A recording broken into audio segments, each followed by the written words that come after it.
Isang mapagpalang araw po sa ating lahat. Handa na po ba tayo magpuri sa ating Panginoon? Kung gayon po, may nais lamang po akong ibahagi sa inyo bago po tayo magpuri. Sabi po to sa Isaiah 40 verse 31, ngunit muling lumalakas at sumisigla ang nagtitiwala kay Yahweh. Lilipat silang tulad ng mga agila, ngunit hindi mapapagod. Sila'y lalakad, ngunit hindi manghihina. Kaya naman kapatid, magtiwala ka lang sa ating Panginoon at ikay lalakas, di ka manghihina. Kaya naman ngayon sa araw nito tayo magpupuri sa ating Panginoon, katulad ng mga agila.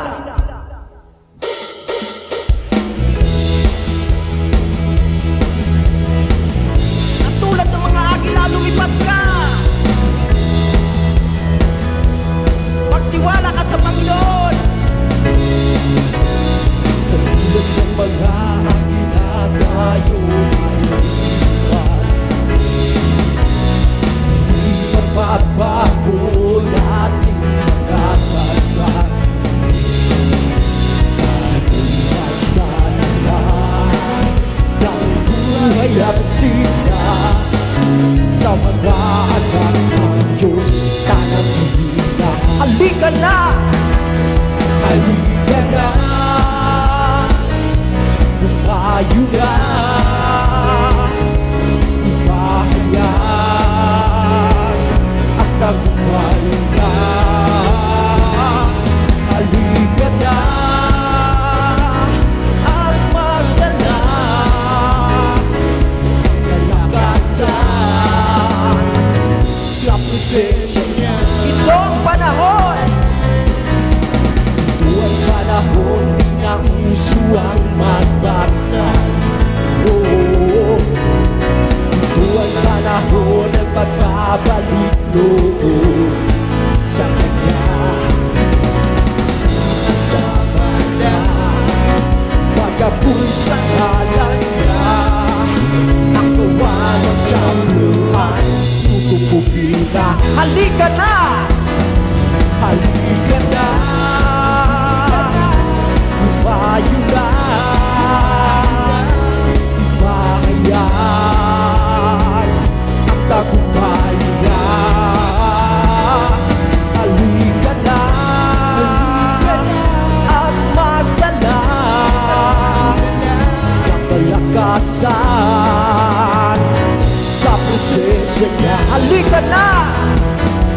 Halika na! Tumayo na! Ipahayag ang tagumpay na. Halika na! At magdala ng kalakasan sa presensya niya. Tayo ay patuloy na magpuri sa ating Panginoon. Ikaw ang hinahanap ko, O Diyos. Ikaw ang hinahanap ko sa aking buhay. Ang gawin ng pag-ibig sa'yo, aking tugong sa pag-ibig. Langit at lupa sa'y nasasaka. O Diyos, pumibig ka. Kahilagang talaga. Ikaw ang hinahanap ko. Ikaw ang hinahanap ko sa buhay ko. Pag wala ka ay makitin ko sa'yo. Sumasamba sa'yo sagad sa darang ang kasiyahan. Tunay na nadarama ko. Hallelujah, Jesus, ang banal na tahanan mo. Ang banal na tahanan ko, ang hinahanap ng puso ko. Kaligayahan kaya maging sa iyong pinakalaman. Ako malaya na. Ikaw ang hinahanap ko, Panginoon. Ikaw ang hinahanap ko sa buhay ko. Pag wala ka ay patuntin ko sa'yo. Sumasamba sa'yo sagad-sagaran na. Kasi ang tunay na nadarama. Ikaw ang hinahanap ko sa buhay ko. Pag wala ka ay patuntin ko sa'yo. Sumasamba sa'yo sagad-sagaran na. Kasi ang tunay na nadarama. Ikaw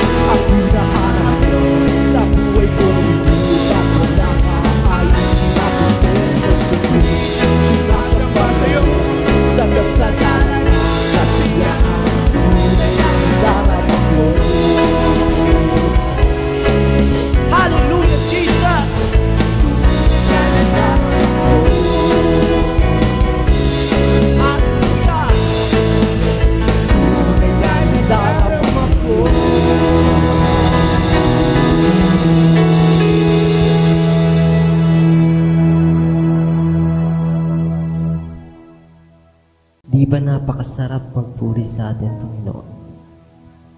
Tanging siya lang ang tinataas, dinadakila. Kaya naman sa araw ito, patuloy nating awitan ang ating Panginoon. Dakilain natin siya sa ating mga buhay, siya ang ating pasalamatan at papurihan. Panginoon, ikay aming itinataas, ikay aming pinaparangalan, maghari ka magpakailanman, at ikaw lamang ang madakila. Happy Jesus,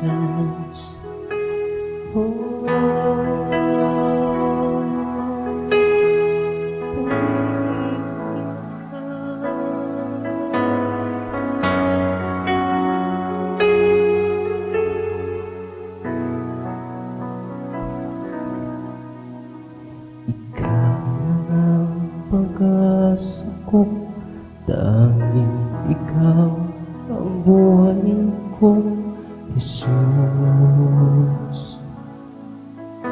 Kahit ako'y nangamba, basta't ikaw ang kasama, panalangin.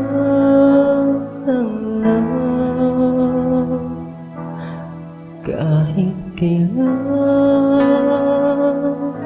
di ka nakulang, biyaya mo sa'kin laging laan. Pag-ibig mo sa'kin walang hanggan, inibig mo ko noon pa man.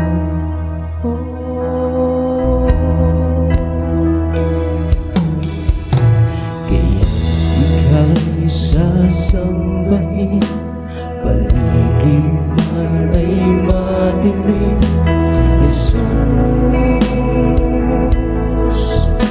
Kahit may suliranin man, ang lagi kong awitan, ikaw lamang.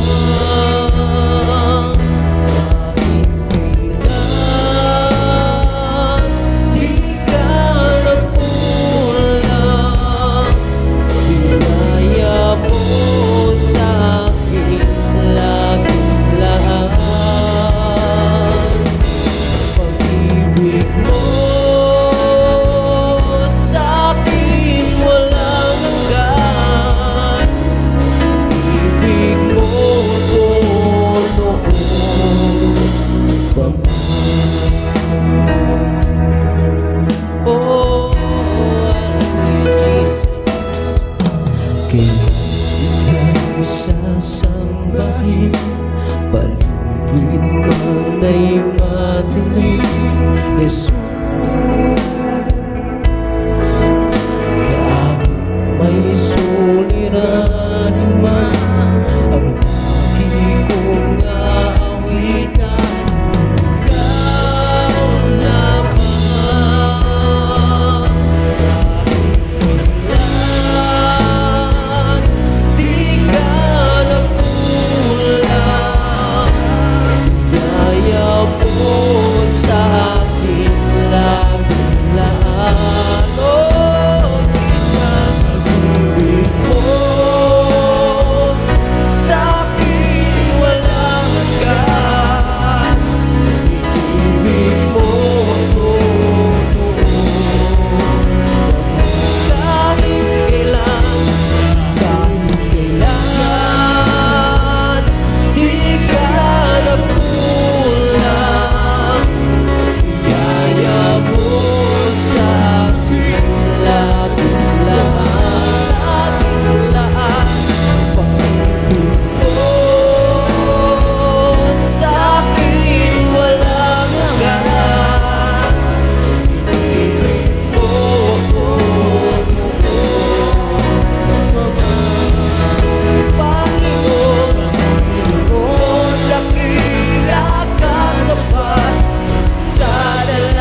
pag-ibig mo kahit ako ay ganito.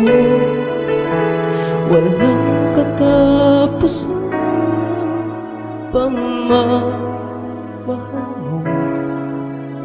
Walang pinipili ang puso mo.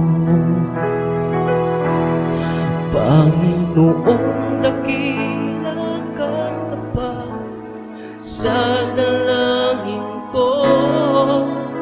Ako'y inibig mo kahit ako ay ganito. Walang katapusan ang pagmamahal mo. Walang pinipili ang puso mo. Kahit kailan di ka nagkulang, biyaya mo sa'kin laging laan. Pag-ibig mo sa'kin walang hanggan. Ibig mo ako noon, kahit kailan, di ka nagkulang. Kaya mo sa'kin laging laan. Pag-ibig mo sa'kin walang hanggan. Ibig mo ako noon, kahit kailan, di ka nagkulang. Kaya mo sa'kin laging laan. Pag-ibig mo sa'kin walang hanggan. Ibig mo ako noon,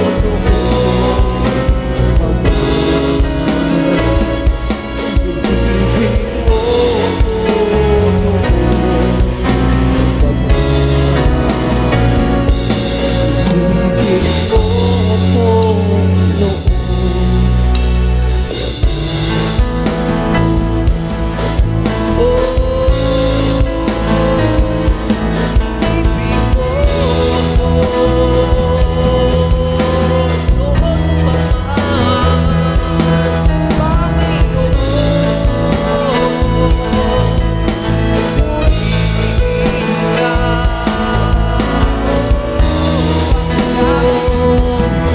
pasalamatan ka, dakilain ka, o Diyos.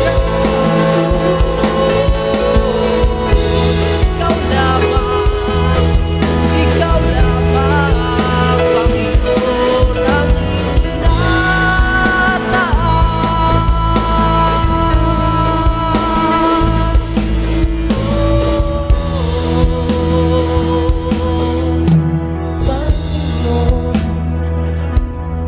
Panginoon, ikaw lamang. Panginoon, ikaw lamang ang aming itinataas. Ikaw lamang, Panginoon, ang aming dinadakila, pinapasalamatan. O Diyos, napakabuti mo, napakadakila mo, laging tapat, pagmahal at maaasahan. Maraming salamat, Panginoon, sa patuloy na kahabagang pagmamahal sa amin. Patuloy ka namin pupurihin, aawitan at sasambahin sa aming buhay.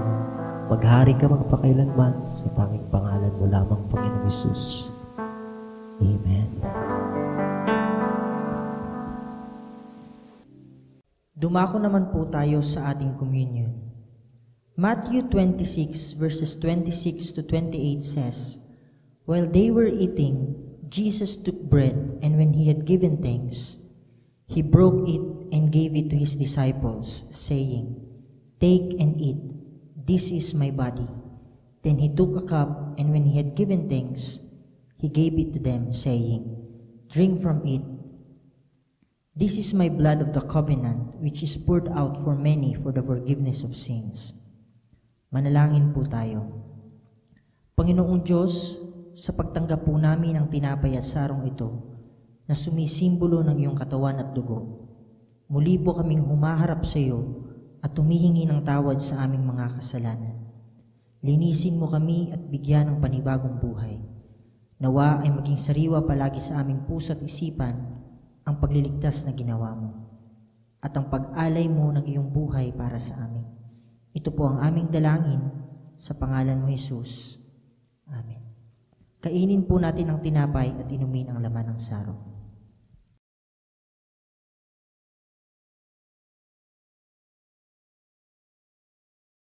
Dumako naman po tayo sa ating pagbibigay. Malachi 3:10 says, "Bring the whole tithe into the storehouse, that there may be food in my house. Test me in this, says the Lord Almighty, and see if I will not throw open the floodgates of heaven and pour out so much blessing that there will not be room enough to store it." Giving is a test of faith. Ang pagbibigay ay nagpapakita ng ating pananalig at pagtitiwala sa Diyos sa pamamagitan ng ating mga pananalapi. If you don't bring your tithe to God, it simply means that you don't trust Him. Sabi pa po sa talatang aking nabanggit, the Lord said, "Test me in this, and see if I will not throw open the floodgates of heaven and pour out so much blessing that there will not be room enough to store it." God is testing you right now. Kaya mga kapatid, let's pass the test. Bring back your tithe to God and allow Him to bless you tremendously. Ipakita mo ang iyong pagtitiwala sa Diyos sa pamamagitan ng iyong pagbibigay. Magbigay po tayo. Maaari niyo pong ipadala ang inyong tithes and offerings sa mga account numbers na makikita ninyo sa inyong mga screen. God bless.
Happy Lord's Day po sa ating pong lahat. Pagpalain po tayo ng Panginoon sa araw na ito.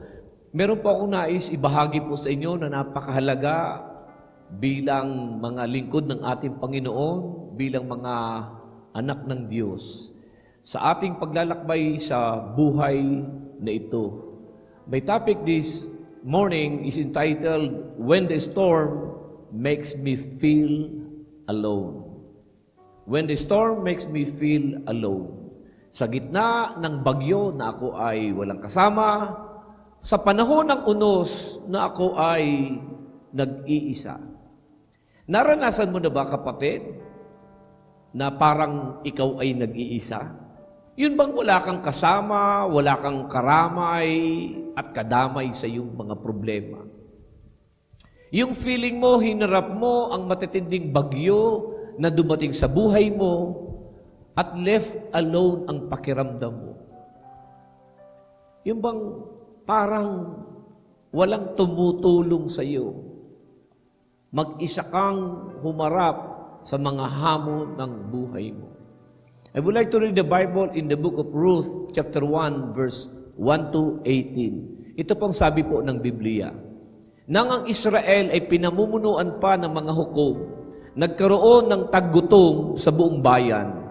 Kaya't ang mag-asawang Elimelech at Naomi ng mga taga Bethlehem, Juda ay pansamantala munang nanirahan sa Moab kasama ang kanilang mga anak na sina Malon at Kilyon. Ang pamilyang ito ay mula sa angkan ng Ephrata. Namatay sa Moab si Elimelech at naiwang byuda si Naomi. Ang dalawa nilang anak ay nakapag-asawa naman ng mga Moabita, sina Orpa at Ruth. Ngunit pagkalipas ng 10 taon, namatay rin sina Malon at Kilyon. Kaya't si Naomi ay naulila sa asawa't mga anak.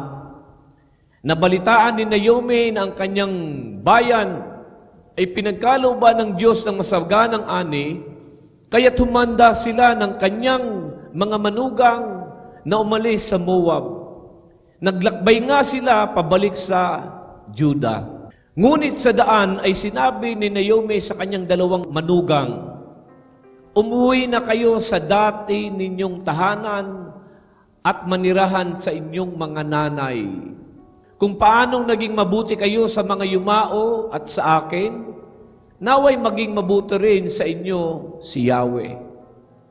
Itulot nawa ni Yahweh na kayo'y makapag-asawang muli at magkaroon ng panibagong pamilya." At sila'y hinagkan ni Naomi bilang pamamaalam.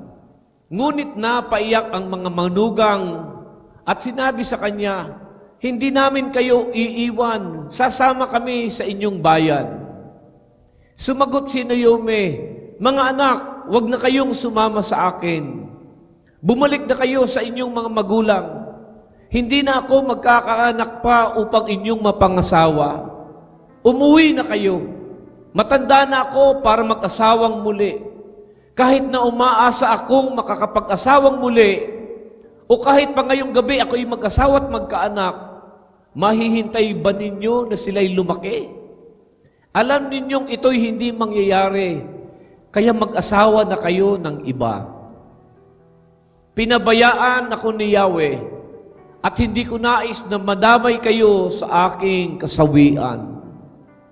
Pagkasabi nito'y lalo silang nag-iyakan at hinagkan ni Orpa ang kanyang binan at nagpaalam na. Ngunit nagpaiwan si Ruth. Sinabi ni Naomi kay Ruth, "Ang bilas mo'y nagbalik na sa kanyang bayan at sa kanyang mga Diyos. Umuwi ka na rin." Sumagot si Ruth, "Huwag po ninyong hilinging iwanan ko kayo. Hayaan na ninyo akong sumama sa inyo. Saan man kayo pumunta, doon ako pupunta. Kung saan kayo tumira, doon din ako titira. Ang inyong bayan ang aking magiging bayan, ang inyong Diyos ang magiging aking Diyos. Kung saan kayo mamatay, doon ako mamamatay, at doon din ako malilibing. Parusahan sana ako ni Yahweh ng pinakamabigat na parusa kung papayagan kong magkalayo tayo, maliban na lamang kung paghiwalayin tayo ng kamatayan." Nang matiyak ni Naomi na hindi talaga magbabago ang isip ni Ruth na sumama sa kanya, hindi na siya tumutol. Lumingon ka nga sa kaliwat kanan, sa unahan at sa iyong likuran. Sige nga, kapatid, likunin mo ang katabi mo sa iyong kaliwa at kanan, sa unahan at likuran. Look around at the people God has put in your life. They are not there by accident. Sino-sino ba ang inilagay ng Diyos na mga tao sa paligid mo? Hindi po aksidente kung bakit nandyan ang mga yan sa iyo. May dahilan, may purpose ang Panginoong Diyos kung bakit nagkasama-sama tayo. Laging may dahilan at layunin ang lahat. At some point in time, God has brought us together. He has brought you in a particular church, in a particular cell group or simbahay group, in a particular family that you are in right now. When someone comes into your life, God sent them for a reason. Either to learn from them or to be with them until the end.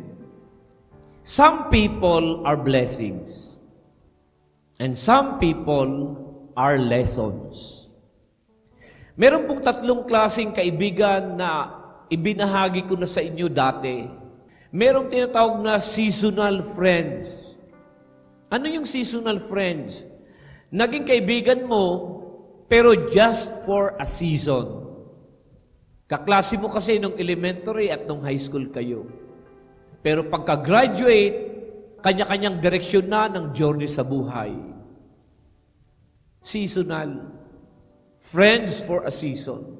Nakasama mo sa work, nung mag-abroad ka, pero nang mag-finish contract ka na, tapos na din yung friendship nyo.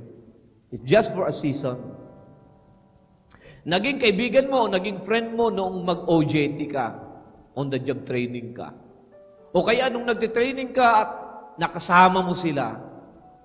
But after that, nang tapos ang training, tapos ang OJT, kanya-kanya na, wala na, tapos na. O kaya naging friend mo, kasi naging ka-office mate mo, ka-co-teacher mo, sa the same school, pero nang malipat na sa ibang school, nung ma-promote na, nung nakapag-abroad na, nawala na din yung friendship. Meron ding tinatawag na circumstantial friends. Yung circumstantial friends, they are not necessarily your friends. Sila yung mga taong nakakasalamuha mo lang araw-araw sa komunidad na ginagalawan mo. Kilala mo lang, but not necessarily your friends. Nakakatanguan mo lang, nabibilhan mo lang ng tinapay sa bakery, ng taho, nagwawali sa sidewalk araw-araw at nakakatanguan mo, nakakasakay mo o nakakasabay mo sa jeep, nakikita mo, kilala mo lang, pero hanggang doon lang. Circumstantial friends lang. Pero meron ding tinatawag na lifelong friends. Sino ba ito mga lifelong friends? Ito yung friends na padala ng Diyos sa iyo. Magsisimpatize at mag-i-empathize sa iyo. Pangarap niya ang tagumpay mo, all out ang support sa iyo, at sasabihin niya sa iyo ang totoo. Hindi mangingiming i-correct ka kapag mali ka. Itutuwid ka, maaaring masasaktan ka ng kanyang salita, pero dahil siya ay concerned sa iyo at ayaw niyang malagay ka sa alanganin, kaya sasabihin niya yung dapat sabihin sa iyo. I-appreciate ka sa iyong ginagawa. Sasabihin sa iyo ang dapat mong marinig at yung totoo na dapat mong malaman. Lifelong friends will be there with you until the end. Yung lifelong friend ang iiyak sa iyo at sila din yung maghahatid sa iyo sa huling hantungan kapag namatay ka. You don't need a lot of friends, but a few lifelong friends could be enough. Journey with your lifelong friends. Ito yung mga kaibigan, ang kaisipan ay malinis, mabuti, para sa tagumpay at kapakanan mo. Journey with them, with the lifelong friends, na di magte-take advantage sa iyo, kundi success mo ang importante sa lifelong friends mo. Let us learn from the life of Naomi, the life of Orpha, and the life of Ruth. God has brought them together as a family. Si Naomi ay binan at si Orpha at Ruth ay mga manugang. From Bethlehem, they migrated to Moab. Kaya lang namatay ang asawa ni Naomi na si Elimelech.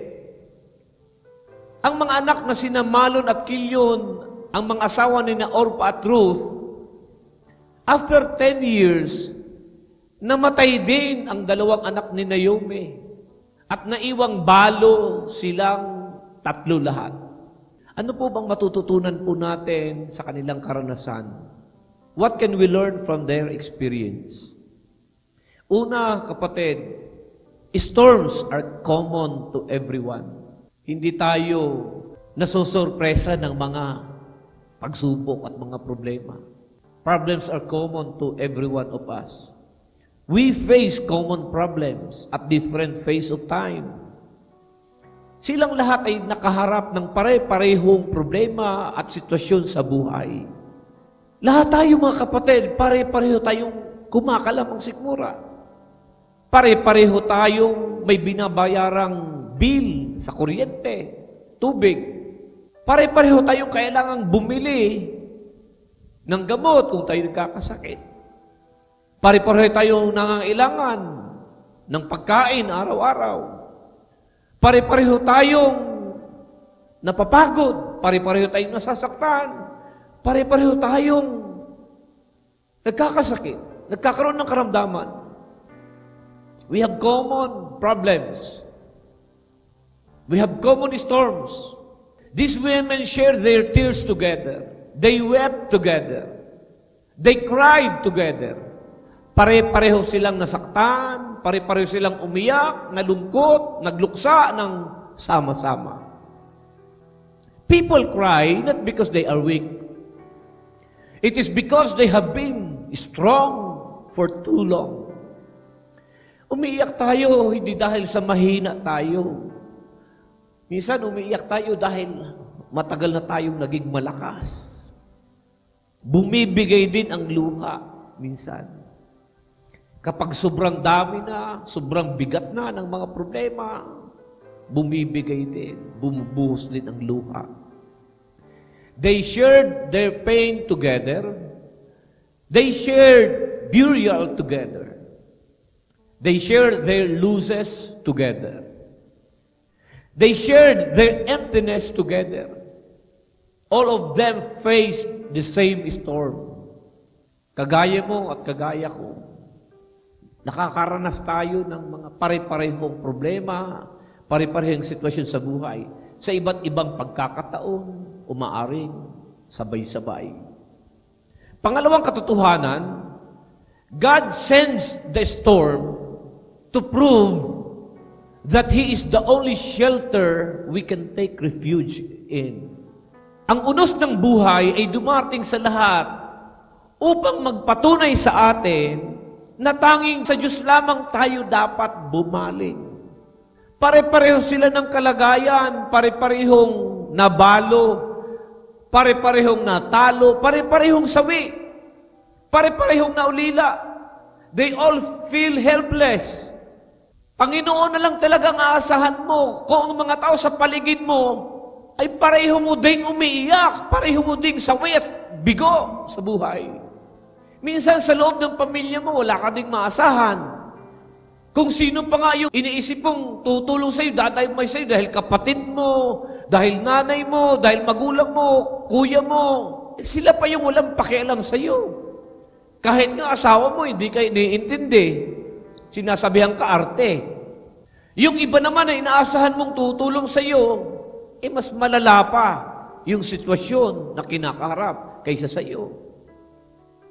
Maaring ang iba naman ay may pakialam, concerned nga sa iyo, pero wala naman sa tabi mo. Malayo naman sa piling mo. Ang tawo na madinamay sa imo, minsan maopa na una sa imo kawara. May mga sitwasyon na pinagdadaanan tayo mga kapatid, na si Lord lang talaga ang aasahan mo. Ang Panginoong Diyos lang talaga ang kakapitan mo, ang sasandigan mo, tatawagin mo, at aasahan mo. Noong maging hari ng Israel, si Haring Uzzias, naging feeling secured ang buong bansang Israel. Maging si Propeta Isaias. Naging mahusay na hari si Haring Uzzias, maayos ang kabuhayan ng mga mamamayan, at matatag ang seguridad laban sa mga kaaway. Okay na okay ang kanilang kalagayan. Kaya lang, biglang nanlupaypay ang lahat. Maging si Propeta Isaias ay nagulat nang biglang mamatay ang hari. Biglang namatay ang Haring Uzzias. Ang malaking tanong ng lahat, paano na kami? Paano na tayo? Patay ng hari. Ito yung background ng context ng Isaiah 6:1 na nagsasabi noong taong na namatay si Haring Uzzias, Nakita ko si Yahweh na nakaupo sa isang napakataas na trono. Oo nga at patay na ang hari, pero buhay ang makapangyarihang Diyos at nakaupo sa kanyang trono. Ang sabi sa kanta, hanggat ikaw ay nakaluklok sa trono, hanggat ikaw ang nakaluklok sa trono, hanggat ikaw ang nakaluklok sa trono, buhay ko'y di matitinag. God sends the storm to prove to you that He is the only shelter we can take refuge in. Minsan dumarating ang mga unos, mga bagyo sa ating buhay upang mapagtanto natin na tanging Diyos lamang ang ating kakapitan, maaasahan sa mga pagkakataong nag-iisa ka sa buhay. Diyos lang talaga, kapatid. Diyos lang. Man fails. Only God never fails. Your health could fail you. Your family could fail you. Your husband, your wife, your children could fail you. Even your money could fail you. Only God will never fail you. Only God will never fail us. Diyos lang talaga. Inaalaw ng Panginoon mapagkakataong yun para ma-realize natin, si Lord lang talaga. Si Lord lang. Sabi mo sa katabi mo, Panginoon lang talaga. Panginoon lang talaga ang aasahan natin. Pangatlong katotohanan ay pinababatid sa atin ng kwento. In the storms of life, there will be a moment which you feel you are left alone. Ulitin ko, kapatid. In the storms of life, there will be a moment which you feel you are left alone. Have you ever felt that way? Have you ever felt that you are left alone? As if nobody cares? Naramdaman mo na ba yung kapatid? Na parang nag-iisa ka. Wala kang kadamay. Walang tumutulong sa iyo. Walang nakikiramay sa iyo. Yun bang madami naman kayo sa loob ng bahay niyo, pero bakit parang mag-isa ka lang? Yun bang pakiramdam mo, ikaw lang yung sumasalo sa lahat ng bigat? Yung mga kasama mo, mga anak mo, walang pakialam sa iyo. Yung pamilya mo, parang deadma lang sa nararamdaman mo. Parang walang pakialam sa bigat ng problema mo. Yung bang nakatawa ka sa labas, pero umiiyak ka sa loob. You look good outside, but you feel dying inside. Sabi ni Job, sa aklat ng Job, chapter 23, verse 10, He knows the way that I take. He knows the way that I take. Tanging Diyos lamang ang nakakaintindi sa akin. Tanging Diyos lamang ang nakakaintindi sa akin. Tanging Diyos lamang ang nakakaunawa ng aking nararamdaman. Alam niya ang mga problemang pinagdadaanan ko. Alam niya ang daang tinatahak ko. Alam ng Panginoon. He knows the way that I take. In Genesis 32 verse 24, may binanggit doon, sabi doon, Jacob was left alone. Jacob was left alone. He had enough to eat. He had good clothes. He had so-called friends. Marami siyang mga kaibigan. Marami siyang pagkain. Marami siyang damit. He seemed to have everything. But there was one night and a moment in his life that he was away from his family, away from his children, away from his wife. He was left alone. In the storms of life, there will be a moment which you feel you are left alone. Sa mga storms ng ating buhay, may moment, kapatid, na mararamdaman mo na parang mag-isa ka lang. Parang ikaw lang, tao sa mundo, and you feel you are left alone. Parang wala kang pakialam ang mga tao sa paligid mo. Don't you often feel alone, especially when you are in a crowd of happy people? Naranasan mo na ba yung kapatid, kasama ka naman sa grupo, pero buti pa sila ang sasaya nila. pero ikaw malungkot. Kasama ka naman ng mga kaibigan mo, pero sila ang sasaya ng tahalakakan, ng tatawanan, pero ikaw tahimik, malungkot. You feel that you are alone. And Naomi decided, this is it. I'm going back home where I came from. I got to go. Kailangan ko na umalis. I can't take it anymore. Di ko na kaya. I'm bitter. And I'm going back home. I'm frustrated. I'm going back home. Uwi na lang ako. Di ko na kayang buhay kong ito. Matindi yung tama ng bagyo kay Naomi. Hindi lang siya nawala ng asawa, kundi pati dalawang anak niya at matanda na siya. Sabi ng Bible, they fell on Naomi and they began to weep. Nag-iyakan sila. Nagpapaalam na si Naomi, iwan niyo na ako. Nag-iyakan. Mga manugang niya, si Orpah at si Ruth, kasama ang matandang si Naomi. Kahit paano merong significant impresyon ang buhay ni Naomi sa kanyang dalawang manugang. May mataas na pagtingin sa kanya ang dalawang ito. And all of a sudden, in the midst of this pain, maririnig nila sa bibig ni Naomi ang hinaing. I have no option. What am I going to do? I am out of the game. The clock is against me. Oh, I wish I have time. Matanda na ako. Hindi na ako magkakaanak. Wala nang silbi ang buhay ko. Iwanan niyo na ako. Wala nang pag-asa. Wala nang option. Leave me alone. Leave me alone. Mga kaibigan, mga kapatid, lonely people are insecure people. Lonely people are insecure. They need comfort. They need encouragement. Lawakan mo ang pasensya mo at pag-unawa mo. Huwag mo nang awayin. Malungkot na nga, awayin mo pa. Huwag mong iinsultuhin at idadown pang lalo. Bugbog na nga, aapakan mo pa. Lonely people are insecure people. Sabi ng ni Naomi, iwanan niyo na ako, matanda na ako, wala nang silbi. Kahit magkaanak pa ako, hindi niyo na maantay na maging asawa ninyo. Just leave me. And so Orpah walks away. She cries and she goes back home. Orpah walks away. Umuwi si Orpah sa kanyang sariling bayan, iniwan si Naomi.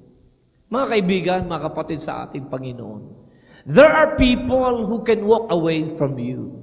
Hear me when I tell you this.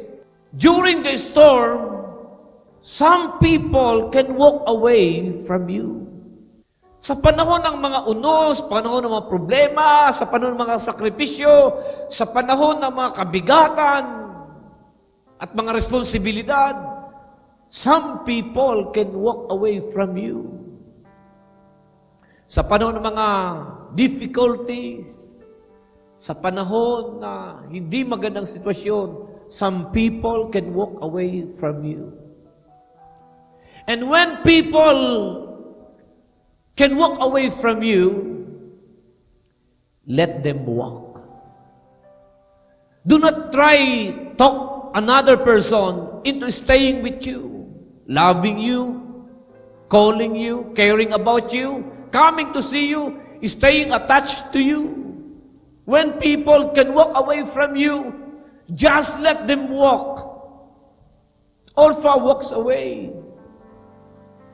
Mga kapatid sa Panginoon, sadyang may mga Orpah na iiwanan ka. Not all people who are with you in the journey will go with you to your destiny. Parang bus lang. Sumakay kayo ng bus, nakasama mo sa biyahe, ang destiny mo ay hanggang Manila. Pero ang iba, bandang Naga pa lang, bandang Sipukot pa lang, bumaba na. Mga kaibigan, mga kapatid sa Panginoon, may mga tao sa buhay mo na maaaring kasama mo ngayon sa panahon ng saya, Pero sa panahon ng lingkod, iiwanan ka. Sa panahon ng ligaya, sa panahon ng selebrasyon, maaring kasama mo ngayon. Pero sa panahon ng mga kalungkutan at panahon ng depresyon, hindi mo makakasama, iiwanan ka. Sabi ng pare, habang tinatanong yung babae, ikaw babae, handa ka bang sumama sa lalaking ito, sa hirap at ginhawa, sa sakit at kalusugan, sa buhay at kamatayan? Sa ginhawa lang po, Father, sagot ng babae. Sa ginhawa lang. Mga kapatid sa Panginoon, during the storm, some people can walk away from you. Noong may pera, maraming barkada. Noong maubos ang pera, walang natirang barkada. Noong may kaya, malakas ang katawan, ang daming kaibigan. Pero nung naghirap at nagkasakit, nawala ng kaibigan. Dito sa church, sa ating simbahan, lagi kong sinasabi, those who come just to celebrate with us are not necessarily for us. But those who come to sacrifice with us, they are for us. Yung mga pumupunta dito para makipag-celebrate, makipagsaya sa atin, sa mga victory po natin, hindi talagang atin. Pero, yung mga pumupunta dito na handang makipagsakripisyo sa atin, na kahit may mga kabigatan, may mga problema, kahit may mga hilahil at mga pagsubok na kinakaharap natin, sumasabay sa atin, tumutulong sa atin, sumusuporta sa atin, ay atin yun, kapatid. Those who come to sacrifice with us, handang magsakripisyo, handang makipasan ng mga kabigatan, sa atin yun, kapatid. Panglima, during the storm, God will send you people who will be there for you no matter what. Ulitin ko, panglima at panghuli. During the storm, God will send you people who will be there for you no matter what. Sa panahon ng mga bagyo sa buhay, nagpapadala din ang Diyos ng mga tao na mananatili sa iyo anuman ang mangyari. Perpekto ka man o hindi, mabuti man ang kalagayan o pangit man ang sitwasyon, nandiyan yan para sa iyo. God has already prepared people to journey with you until the end. May mga inihanda ng Panginoon ng mga tao na mag-journey sa iyo hanggang sa destiny mo, kasama mo, kapatid. Sinabi ni Naomi kay Ruth, ang bilas mo'y nagbalik na sa kanyang bayan at sa kanyang mga Diyos. Umuwi ka na rin sa inyo. Pero sumagot si Ruth, huwag po ninyong hihilingin, iwanan ko kayo. Hayaan na ninyo akong sumama sa inyo. Saan man kayo pumunta, doon ako pupunta. Kung saan kayo tumira, doon din ako titira. Ang inyong bayan, ang aking magiging bayan. Ang inyong Diyos, ang magiging aking Diyos. Kung saan kayo mamatay, doon din ako mamamatay at doon din ako ililibing. Parusahan sana ako ni Yahweh ng pinakamabigat na parusa. Kung papayagan ko magkalayo tayo, maliban na lamang kung paghiwalayin tayo ng kamatayan. Sadyang may mga lifelong friends. Sadyang may mga destiny helpers, armor bearers, permanent pillars. Lifelong friends, destiny helpers, armor bearers na magkukumit, na talagang mag-journey sa iyo, kasama mo hanggang sa destiny mo. Kagaya ni Ruth kay Naomi. Sino kaya ang mga taong kagaya ni Ruth na hanggang sa dulo ng buhay, sasamahan ka hanggang sa kamatayan? Purihin ang Panginoon, mga kapatid. Purihin ang Panginoon sa mga taong iyon. Storms are common to everyone. God sends the storm to prove that He is the only shelter we can take refuge in. In the storms of life, there will be a moment which you feel you are left alone. And during the storm, some people can walk away from you.